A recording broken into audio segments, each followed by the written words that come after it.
Hello, beautiful souls. Welcome to this episode of Star Revelations with myself, Morgana Sophia, and the gorgeous Maria Jones. Maria, welcome. Hello. We've just had a little promise to ourselves that we're not going to rant too much today. We're going to come back to the astrology, aren't we?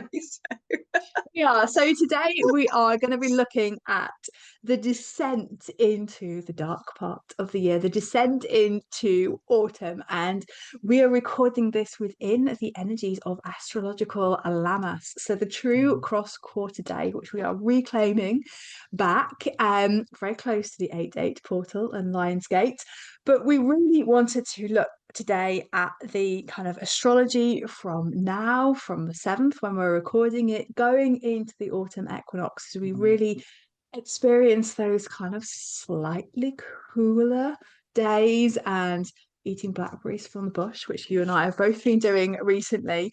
So it's going to be a really beautiful astrological podcast, and we promise not to descend into either giggles or rants. Deal? We can try. We can try. We can try. So I guess the big thing worth kicking off and trying to keep it a little bit chronological, first of all, is Mars moving into Libra, which she did yesterday, the 6th of August. So I don't know if you want to kind of share your thoughts of Mars going into the sign of the scales.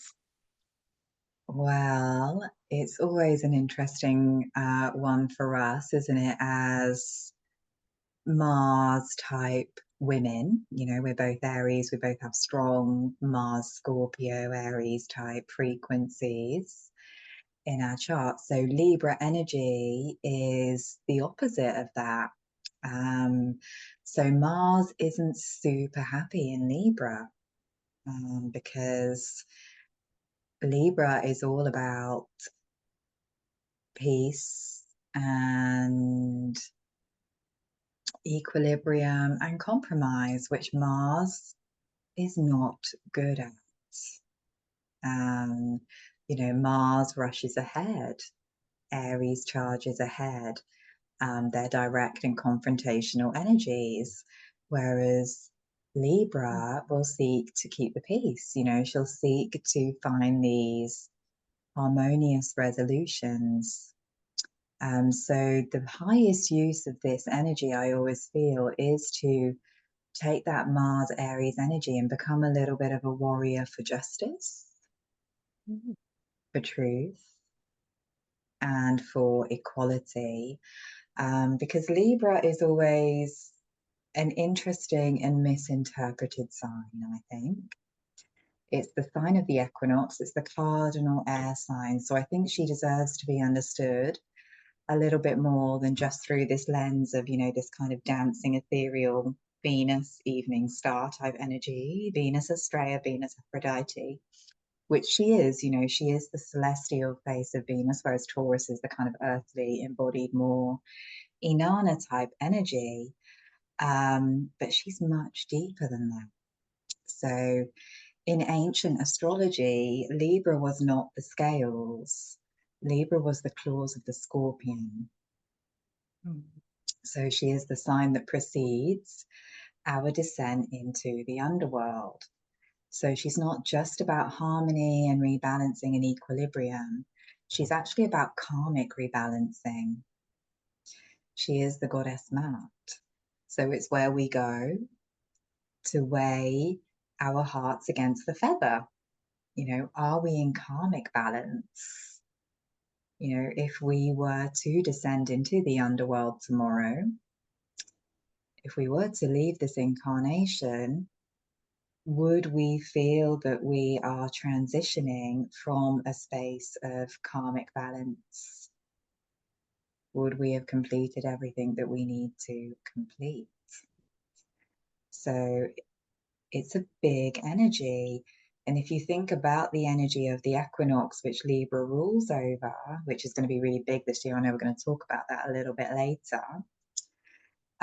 It's keeping everything in balance, the seasons, the stars, the cycles of time.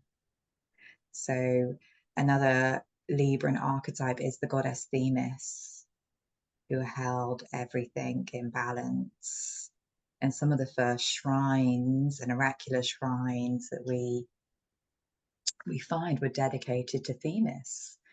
And Maat, we know is a very important archetype from the age of Leo, from the Egyptian Aeon. So it's almost like it's this kind of karmic checkpoint. I always feel when we have a strong Libra influence in the cosmos. And I think just with everything that's going on in the world at the moment, this transit could either amplify or bring a little bit of conflict resolution, but we're definitely going to see people more fired up around issues concerning equality. So yeah, I think this energy of Mart and truth and justice is something that we can all reflect on, because it means something different to everybody, which is the problem. And I think when I was really kind of reflecting on this transit as well, I was kind of looking at the scales of justice. I'm a lawyer by trade previously, so I always think of, the scales of justice on the Old Bailey. And I was really kind of tuning into the energy and just seeing at times there could be this real tip into extremes, particularly given the characters on the world stage. There is a lot of polarization already, and I do feel that if we're not careful, the war of words, particularly, could really escalate, and we could really see, very Martian actions being taken if we're not more in that kind of Libran energy of balance and peacekeeping. There seems to be a lot of, and this is very Neptune and Aries, a bit of warmongering energy. It's all got a little quiet at the moment, but it still feels as this undercurrent that, it's fractions away from lighting the blue touch paper, is what I've been shown sometimes. So I think it would be really interesting to see what collectively on the world stage starts to happen, but also how we can kind of act ourselves on an individual level of see, my throat's going now, there's a lot of rage going on. How are we going to kind of keep our equilibrium? How are we going to keep our balance? Are we stuffing our anger down? Are we going to spray it, kind of like spray concrete everywhere? Or are we actually just going to be really conscious and really channel what we're feeling with intention and positive, grounded action, rather than kind of whipping up a frenzy? I can really see this going one of two ways, of kind of peacekeeping and a lot of, conflicts being resolved. But I can also see, given the online world in which we inhabit as well, that there could be a lot of kind of scattergun approach of rage, particularly around equality, social justice. Um, I'm going to be very careful and coded in what I say. Previous judgments which may have been made by the Supreme Court being challenged. I get that kind of Mars in Libra energy, that there's going to be a lot of polarity around that. So I think it's going to be about taking a lot of personal responsibility, remembering that our micro actions affect the macro as well. Absolutely. And I'm just thinking, we're in this kind of, there is always a personal relationship with karma that we have, or with Saturn that we have, because don't forget, Saturn is exalted in Libra. So there is this Saturnian element, but also collective karma as well, which, we're working on clearing a lot up as we kind of shift between these aeons. So I think it's important to reflect on that as well. What karmic cycles are we perpetuating collectively too? And what's really interesting to me, I know we talked about this a lot last time, but it's this energy of defending my land, which we're seeing so much of in the UK. There's a lot of protests going on in regards to, people entering the country, that, there's a lot of political stirring that is happening since Jupiter went into Cancer, which, we all predicted. But now we're going to have this Mars and Libra squaring Jupiter in Cancer as well. So I think we really have to be careful of where we are allowing ourselves to become inflamed, you know, because especially with, we're recording this as Mercury is still retrograde as well. And it's very easy to get yourself caught up in the drama. Yes. Caught up in the drama of things. So I think, these things are, really coming up for us to be aware of. Perhaps we're all clearing karmic residue from our lands as well, from our lineages. So there's so much that can be unpacked here. But I think you're right. I think in the political climate, currently, Mars in Libra can add a lot of fuel for the fire. So we have to be really careful not to get too polarized. And just thinking about the scales of justice, those particular files which still haven't been released, one wonders if maybe there's a little bit of revelation around that as we go into the kind of justice part of the year, whether it's in Libra season or Mars in Libra. It feels that could bring about certain polarization, or maybe even reveal some truths. Wow, I think that is a really interesting reflection as well, with the Aquarius full moon of revelation that is also coming up close to the astrological Lammas this weekend, because obviously this full moon is in the opposite sign to Mercury retrograde, and it is square Lilith. And Lilith is known for retribution and protecting women and children, amongst many other things. But these are her kind of classic archetypical influences, particularly when she's in Scorpio, which is the sign of the deep truth, right? The things that can't be hidden, and all of the dark stuff, So for me, I think, this moon, it could bring revelations through public figures, Leo, but it could also bring a lot of revelations in our personal experience. Absolutely. And it was just this kind of feeling that things, particularly like these files, are very much bubbling under the surface. We are, what's the kind of the difference between conspiracy theory and truth is probably about 3 months at the moment. It's gone from being a year to about 3 months.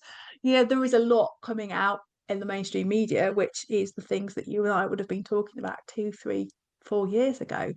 But I do feel, as we should, maybe we'll segue into that full moon, that we are going to have some quite earth-shattering revelations coming out. Whether we see them in the mainstream or not, we don't know, but definitely feels that there is some form of play at the moment, and maybe a strategic unveiling. Who knows? We just want to see them, right? Absolutely. And I think, maybe the other thing to reflect on is, do we really need them to be revealed? Because I think a lot of us, we have that knowing, that understanding. You can see there's a lot of evidence that has always been there. So Absolutely. I think the question is, why is it now in the public? Why is there such a fuss about it all of a sudden? I think, there's always interesting dynamics at play there.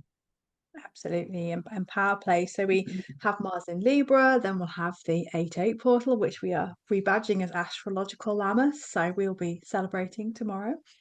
Really enjoying that kind of fruits of the first harvest. Then we're going to go into that full moon pretty much. It's a power packed weekend, actually, isn't it? It's that kind of astrological Lammas 8/8 kind of full moon. And I always feel that full moon will be Saturday and Sunday. Actually, it's going to be a fairly action packed week before Mercury goes direct on the 11th. It is. So when Mercury is stationing direct as well, there's always, these kind of revelations, the things that you've been working through, the things that you've been pondering on, always, you generally receive some kind of clarity. Yeah. And just thinking about that, sorry. Oh no, I was just going to say, I think there'll be um, a lot of cosmic support for bringing in new, expanded awarenesses, you know. Yeah, and just kind of thinking about that full moon and Aquarius and revelations, Aquarius is very much about self-reflection, it's about kind of community and connection, but it's also about humanitarianism as well. And I was just thinking about revelations, humanitarian crises. We're not going to name any of them around the globe because there's more than one. I do wonder if this is the full moon that really shines the light on the truth of what is going on essentially in the lands of the goddess, in what would have been kind of Babylon. I do wonder whether there'll be something that comes out about that. There'll be a drive to supply humanitarian aid, for want of a better phrase, but also some kind of tension around that and a bit of that Mars in Libra side kind of taking at the moment. I'm really getting that really strongly. I won't share what's in my head at the moment, but you can imagine that there may be some more revelations around conflict within the world in several places. Just caveat that. Absolutely, absolutely.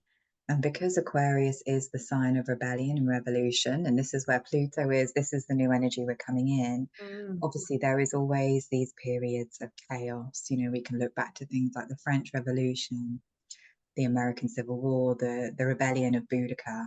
You know, these things don't tend to happen without a little or a lot of upheaval. And I know that there is a lot of protests planned here in the UK over the weekend, Oh, interesting. which is I think one on Saturday and one on Sunday, which is, you know, a typical reflection of both Mars in Libra and the Aquarius full moon. Mm.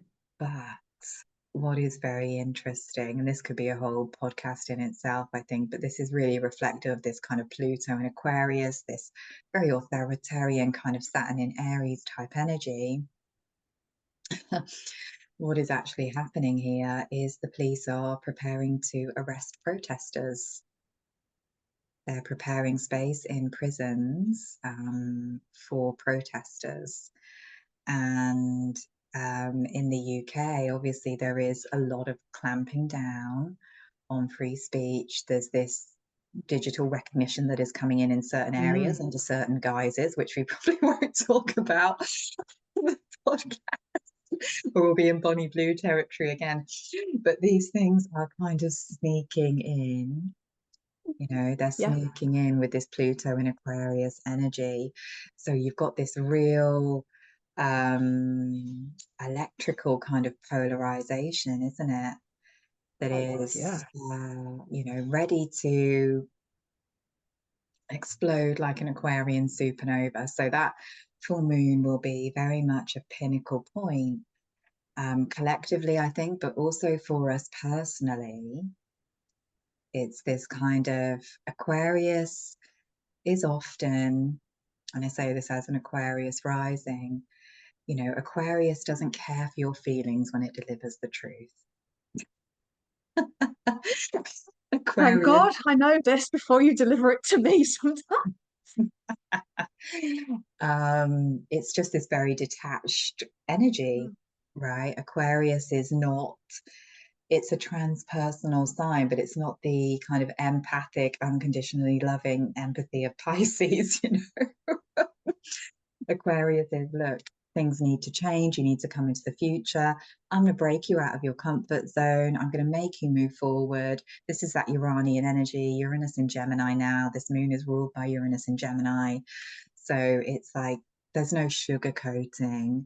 There's no kind of coddling you with the truth, especially when Lilith is involved as well. Yeah, and I live with an Aquarius moon, so Yeah, yeah, develop a tough skin, particularly when you've got Venus and Pisces. absolutely. It's really interesting that you mentioned the kind of facial recognition. So one of the reasons we're quite coded in sometimes what we're speaking, because we understand this podcast is going out, but there's also the digital ID. which I remember was kind of Tony Blair years, was that starting to creep back in again. And I saw what I thought might have been a joke on Facebook this morning. And it said, it was a Metropolitan Police sign about having, it was something about unaligned thoughts or rebellious, are you having rebellious thoughts or something like this? And I was just like, well, that probably is a meme, but actually, given the way that we are going, and I read 1984 as part of my English A level, and The Handmaid's Tale, we did dystopian kind of literature. Mm. That's not too far from you and I being hauled in front of O'Brien and, being put in room 101 for having thoughts which don't adhere to the narrative. And during the COVID years when you could protest and not be found on facial recognition, my T-shirt literally said, 1984 was not meant to be an instruction manual. And oh god, they might find me now. But I really do feel like the more that we're moving forward, we are moving into this technocratic and sleepwalking into the technocratic state if we're not careful. It's sort of horrifying, but also you can't tear your eyes away from it. So I think it's a lot. It's going to be about personal responsibility and the power of saying no. But yeah, there's Howler Keg of the weekend could be interesting, very interesting. I think it will give us all some insight into just how far Mm. things can go. With laws against protesting, which have been creeping in the UK since COVID. Oh, But now, yes. obviously, you can be punished or prosecuted for things that you write online. Yes. You now the censorship here in the UK is reaching new levels. So they brought in an online kind of digital Mhm. recognition thing under the guise of keeping children safe, which it may play a role with. I'm not Safe from Bonnie saying, Blue. yeah, which I'm not saying, that's completely a bad thing. But along with this bill has also sneaked in censorship around many other important topics, historical events, things that shall not say about certain topics. Mm. There is a lot more that is being censored than what has been promoted.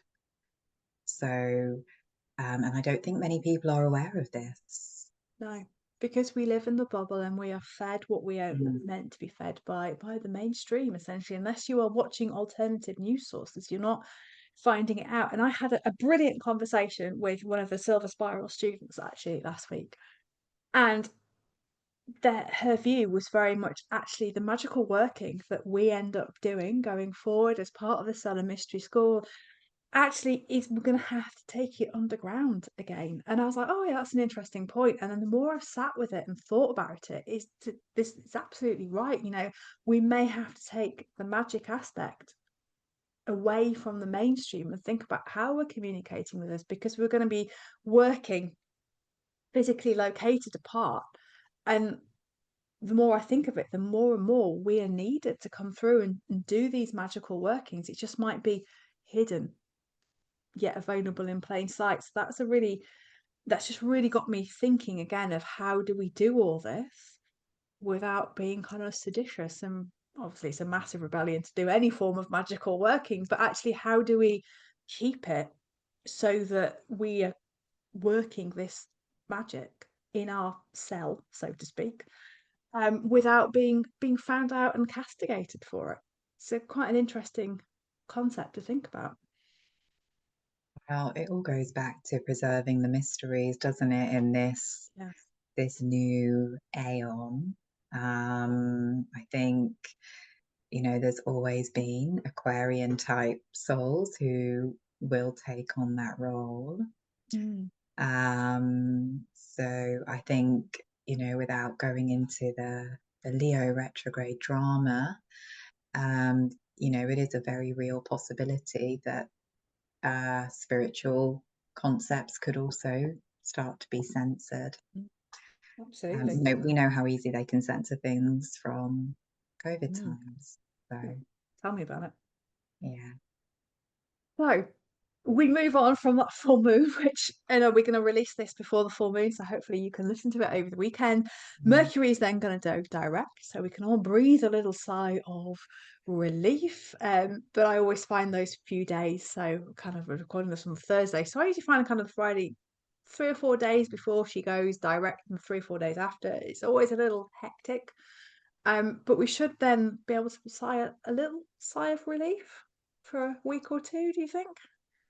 I think so. I think we've got this kind of incredibly revelatory period where we might have to look at some difficult things. You know, Lilith is in Scorpio square to the moon. I'm really drawn to that. And I think that's because, you know, we always have to be aware of doing our own shadow work.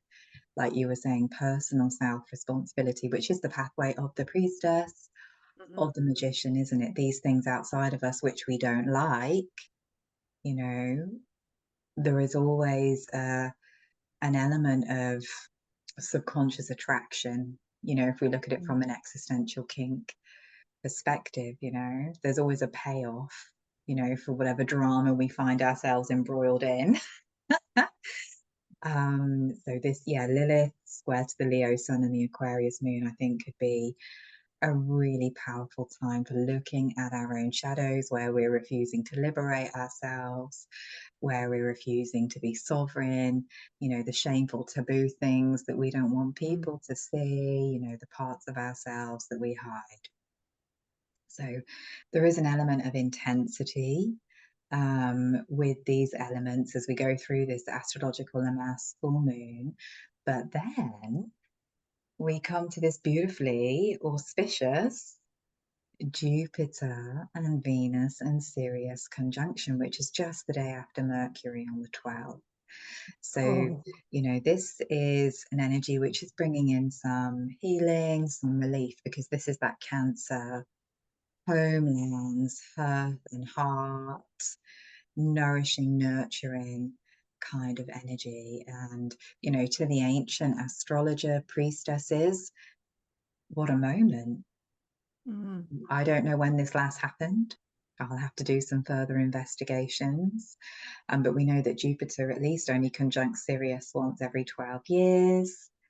Who knows the last time it happened alongside Venus? So, you know, this would be a prime day for magical workings as these two very beneficent planets come together. Yeah, we don't get much better than a Jupiter-Venus conjunction. And to have that with Sirius, the star of Isis as well, there's just this very divinely flowing, feminine, healing, abundant energy coming in. And I know we're going to make some use of this when we do our star serpent working on that day. I know a lot of people will be joining us for that. So we'll come together in celebration for the end of this crazy period of astrology. So for me, this is, you know, the kind of light that is coming in after the storm. You know, Aquarius is very stormy. When you think of Aquarius, you think of lightning, you think of stormy seas and voids and chaos and birthing of stars. And when you think of Cancer, you know, you think of, oh, you know, I'm sitting at my grandmother's dining table having a nice nourishing meal and being loved and taken care of. So we'll all need that, I think. I am laughing because the gravy my grandma used to make, it was like one slice or two. Sounds like my gravy. Served on stone cold plates, and there was always homemade mushy peas with the Sunday roast. Oh, oh. Never's got a grandma anymore. But yeah, Oh. you're right. It is that nourishment that we really, really need, isn't it? It's kind of the port in the storm. It's the time to really harness this serpent energy, to harness this Isis energy, and to really come back to ourselves as well. But also for me, that date is about us giving back and giving back to the land, with Jupiter being in Cancer and kind of Mm. fraction on the land at the moment. It feels, yeah, it feels like it's going to be a really powerful time, whether you join us online or whether you do your own kind of ceremony, whatever you're drawn to. It, yeah, feels like I'm actually really looking forward to it. It just feels like it's respite after what has been, for me personally, a very Mercury retrograde. Absolutely. And I think for us as well, it's kind of highlighted our ongoing Pluto square. It's been square to Saturn for us. Lilith is kind of conjunct our Saturn. Yeah, so if it's your first time listening, Morgana and I have very similar birth charts because we're kind of birthday twins, so we have the same transits. um, but it is this kind of energy, I think, of relief, of sustenance, of, Mm. peace, of, the stopping of the endless searching, Mm. of kind of recognizing that we have enough. We are enough, like your grandma. If you're very lucky to have a grandma like me, you would have felt like that in her presence. Yeah. So it is that nourishing, mothery energy that, some of us may have to give ourselves. Absolutely. And it's really beautiful that we do this working, and then on the 22nd, Sol is going to go into Virgo. So it feels like it's kind of Mm. supercharging this Virgoan season. I mean, I took a long time for me to kind of get into the Virgo energy. I always think of the shadow, very precise Virgo, the kind of my uncle's a Virgo as well. So I have always seen the kind of very anxious, very precise, very critical energy from him sometimes. He's an amazing uncle, by the way, but you can really see it. But actually, Virgo for us, she is the sign, as you always say, of the celestial priestess. This is where we kind of regather and reclaim our spiritual practices, where we kind of go from that kind of performative Leo energy into the kind of practical sort of, not earth mothery energy, but the kind of rich practical ritual and the kind of reconnection back, where we're gathering ourselves ready for that autumn season. So I'm really really looking forward to that kind of shift and change of energy. Leo season is never my favorite. It's my eighth house, let's be honest. It's always something going on in August for me. um but the Mm. second we go into that, so she goes in on the 22nd, on the 23rd, we've got a new moon at 0 degrees of Virgo. I just, how magical is that for fresh new starts and kind of really ushering in this Virgo season? It feels really, really, really potent. And for me, that's the new moon before the eclipse season. So that will really kind of usher in that eclipse energy, I feel. Absolutely. I mean, the new moon before the eclipse kind of opens the gateways. Mm. So we've got this really special eclipse cycle where we open it with a 0 degree Virgo Conjunct new Regulus. moon, Do you conjunct remember that? Regulus, the heart of the lioness, you know, in the middle. I think you said the 7th of September. Yeah. We've got the Pisces full moon eclipse. And then 2 weeks after that, we've got another Virgo new moon, 29 degrees on the equinox, super, super special, which is an eclipse. So we've got this really interesting time period, I feel, because Mm. we've got the nodes are obviously where the eclipses are, so we know they're in Virgo and Pisces. But what's super interesting to me is that nearly all of these lunations are going to be kind of intertwined with Saturn and Neptune in some way as well. So we've got this real time of Virgo, Saturn, discipline, focus, structure, earth. She is the priestess that holds the ritual space, that holds the temple, that is the vessel. And then we've got this kind of Pisces Neptune energy, which is the magical astral realm. So for me, Virgo is the physical purification, Pisces is the astral cleansing. And for me, the Virgo Pisces axis is key in astrology because it is the magical and the mundane. So it reminds us all walking this kind of magical priestess, sorceress, magician pathway that we always have to walk somewhere between the two. Mm-hmm. You can't be just floating around in the astral, visualizing, downloading the codes. You have to be doing the practical Virgoan rituals, cleansings. For those of Sorry, we're you who not are descending listening, into giggles. This is a serious podcast this time. we're just making gestures and waving crystals around. And for those of you who are listening with audio and not visual.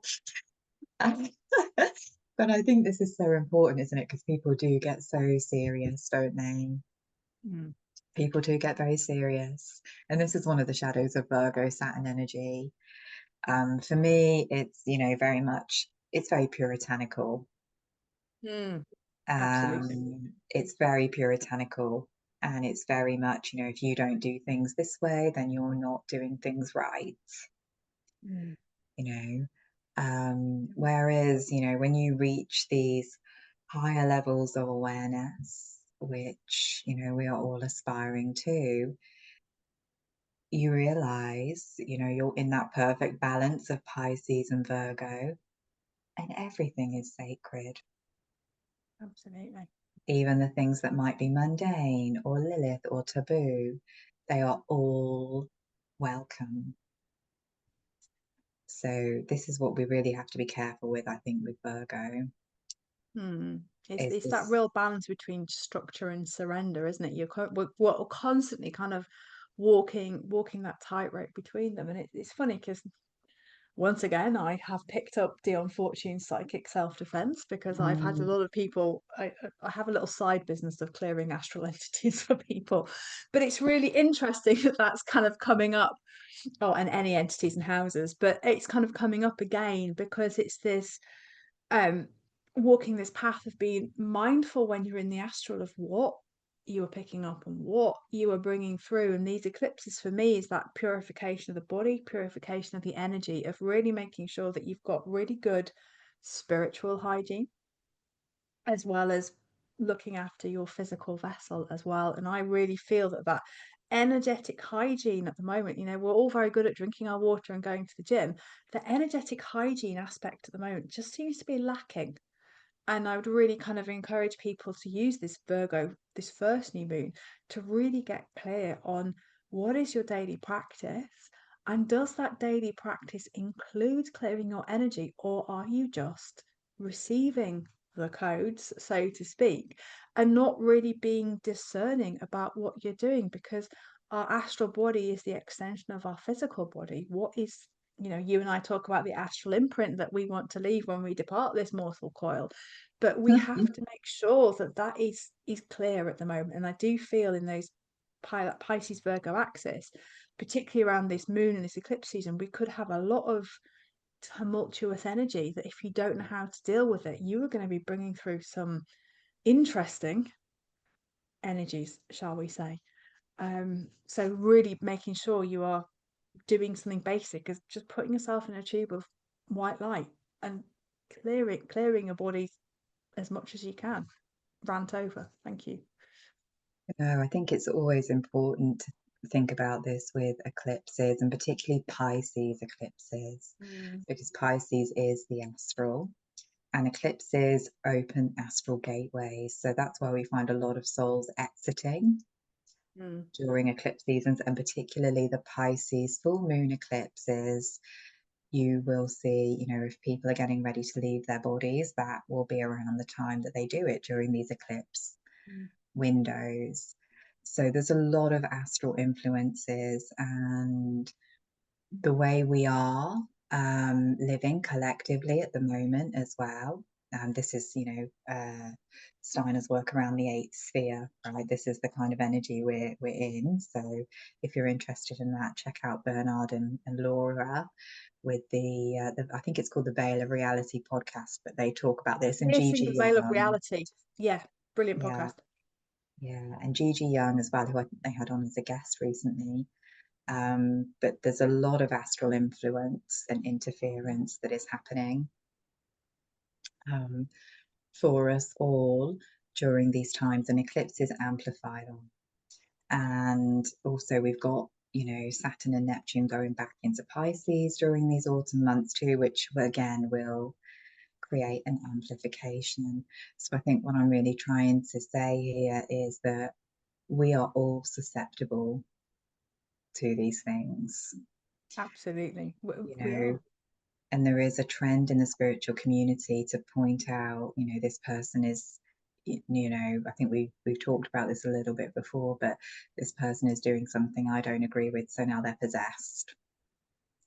And there is this kind of shadow when there's talk about entities. So I think we all have to be very aware that we can all pick these things up. We're all under the influence of these things every time we scroll through our phones. So, Totally agree. so it's starting with your own shadow first. If you're dealing with a lot of this stuff, then there's something within you that needs to be examined. And, if we're constantly seeing and telling everybody else they've got entities, which can happen, which can happen in the spiritual communities, then, that is a point of reflection for us as well. It's like, are these people, full of entities, or are they just doing things that we don't like or we judge as not pure? I totally agree, but also for me, it's about learning your energy and learning to understand when you think you might have one. So getting into this regular habit of clearing, I'm very blessed. I live with someone who I once remember walking through the door, having been to London for the day, and I was marched out of the back door and told to clear my energy and the entity that I'd brought in before I'd even, got into the house, because people, Ross, who I live with, really understands my energy. He can see what's going on sometimes, but just being really aware and clearing yourself and not judging other people. I mean, I pick them up all the time, you're just kind of like flicking them off and sending them back to the light. So there's no shame in having one, but learn to clear it. Get into the habit of, like, we have a shower, we clean our teeth twice a day, right? Theoretically. And we should just be getting into the habit of just clearing our energy. It's not difficult. And I think for us, I don't know if you agree, we practice the LBRP, the astrological version of that, which you can learn in Planetary Magic. And that really does help to ground your energy, center your energy, so that you are yourself. And there's other magical techniques that you can use, but that really helps me be hyper aware of what my energy feels like and when something has attached itself. So no shame in entities, we all get them. It's like spots. Absolutely. And it's always a reflection back to you of parts of yourself, Yeah. that you are disowning. It's like with the judgments that we give, it's always something in ourselves that we're not owning in one way or another. So I think it can, eclipse seasons are always very, very powerful and really important for the energy lines of the earth as well. So a lot of the stones are aligned with eclipses and metatonic cycles. So the energy currents are really strong at the sacred sites at this time of year as well. So I think, being out on the land is always a great thing to do in Virgo season. We want to connect and ground in, and it's almost, like we were going back last week when we were talking about Jupiter and Cancer, about becoming the sacred site. And I think Virgo is that energy of making everything a temple, making everything sacred. Absolutely. And just kind of looking into that kind of full moon in Pisces, as you're saying that, and really being aware that, you know, eclipse is the wild card, isn't it? It's going to set the tone for the next 6 months, but plan for the unexpected to happen. And just when we're looking at that full moon, we've got Sol and Mercury conjunct as well. So we've got that full moon, Sol and Mercury conjunct. So for me, there's a lot around that full moon, around communication, around really sharp words, about the impact of whoever, whether it's a personal thing, but I feel collective. You know, the person standing on the stage saying the words is going to set the tone for the rest of the time, because obviously Mars will be in Libra and Saturn has gone back into Pisces. So she's moved from kind of where she was in Aries doing her thing, she's moving back into Pisces. It feels like there's kind of, the full moon will really shed a light on some of the things collectively, but also personally, that we really need to clear up with that Saturn going back into Pisces, and Mars is square to Jupiter. So it's going to be a happy full moon. I think it's definitely plan for the unexpected and make sure that, it's the Donald Rumsfeld, isn't it? We've got the known knowns, the unknown unknowns, and the unknown unknowns. Really got to be prepared for the unknown unknowns. I think we're in such a pivotal time, particularly as we're changing the aeons as well, that the catalysts, the triggers, the flicking of the button somewhere could be really powerful around that full moon. It feels like it's celestial and wonderful and opening astral port gateways, but also on the ground there could be some kind of, I want to say, words of attrition. There you go. Wow, interesting. Because yeah, of course, Pisces has many shadows, and one of them is deceptions and illusions. So yeah, you will find politicians tend to have a lot of 12th house or Neptune energy, a lot of Libra energy, because yeah, there is that kind of illusory or sleight of hand, or knowing the right thing to say to the right person. Yeah. That comes up as well. And eclipses are also revelatory by nature. So it's so interesting that this is happening as Saturn goes back into Aries. So we're really revisiting a lot of themes from the spring equinox, from that time of astrology that shall never be mentioned henceforth. The Voldemort of astrology. Yeah. I've still got PTSD from that. So yeah, we're really revisiting a lot of these themes, and this is going to be the last time that Saturn is going to be in these degrees of Pisces for about 28 years. Thank the goddess. Such a powerful time for that aforementioned karmic cleanse up. Yeah, I think that's really important. Then we move into the kind of the beautiful energies of equinox, which to me, I haven't looked at the astrology, but I've really kind of felt into the energies, and I've always been told since last year, the 8/8 portal, when I was running an event, that this equinox would be the really powerful equinox of opening up. It's gonna sound really weird, but kind of bringing through a stronger sense of energy, but also a stronger sense of self, sovereignty, kind of self mastery, and also really, it feels supercharged. It's the only way I can describe it. It's like supercharged, because on that day, we've got the new moon at 29 degrees of Virgo, and then Sol goes straight into Libra. So it's kind of, she kind of leaves us 0 and 29 degrees of fresh start, kind of clearing up that anaretic degree. But it's like, oh, what is that new moon kind of opens up that equinox portal for me, which feels really, it just feels really powerful. It feels like there's going to be a real shift, and a real shift in the information that we are receiving. Think of the codes, but actually a shift in the way that we communicate with goddess particularly, and a change in direction. That's what I'm really feeling. There'll be a change in direction, and very much a highlight of the schism in the spiritual community. That's what I'm really getting this equinox. So that's my intuitive kind of view of the equinox rather than the astrological. But it feels, that new moon at 29 degrees feels really potent. Yeah, it's very, very very powerful to have a 0 and a 29-degree moon in the same sign. So yeah, we'll have the whole Black Moon debacle going on social media, which maybe we'll talk about closer to the time. But it feels extremely strong. And Virgo, I think, this time of year is the time when the priestesses often make their dedications to the goddess, close to this Virgo new moon.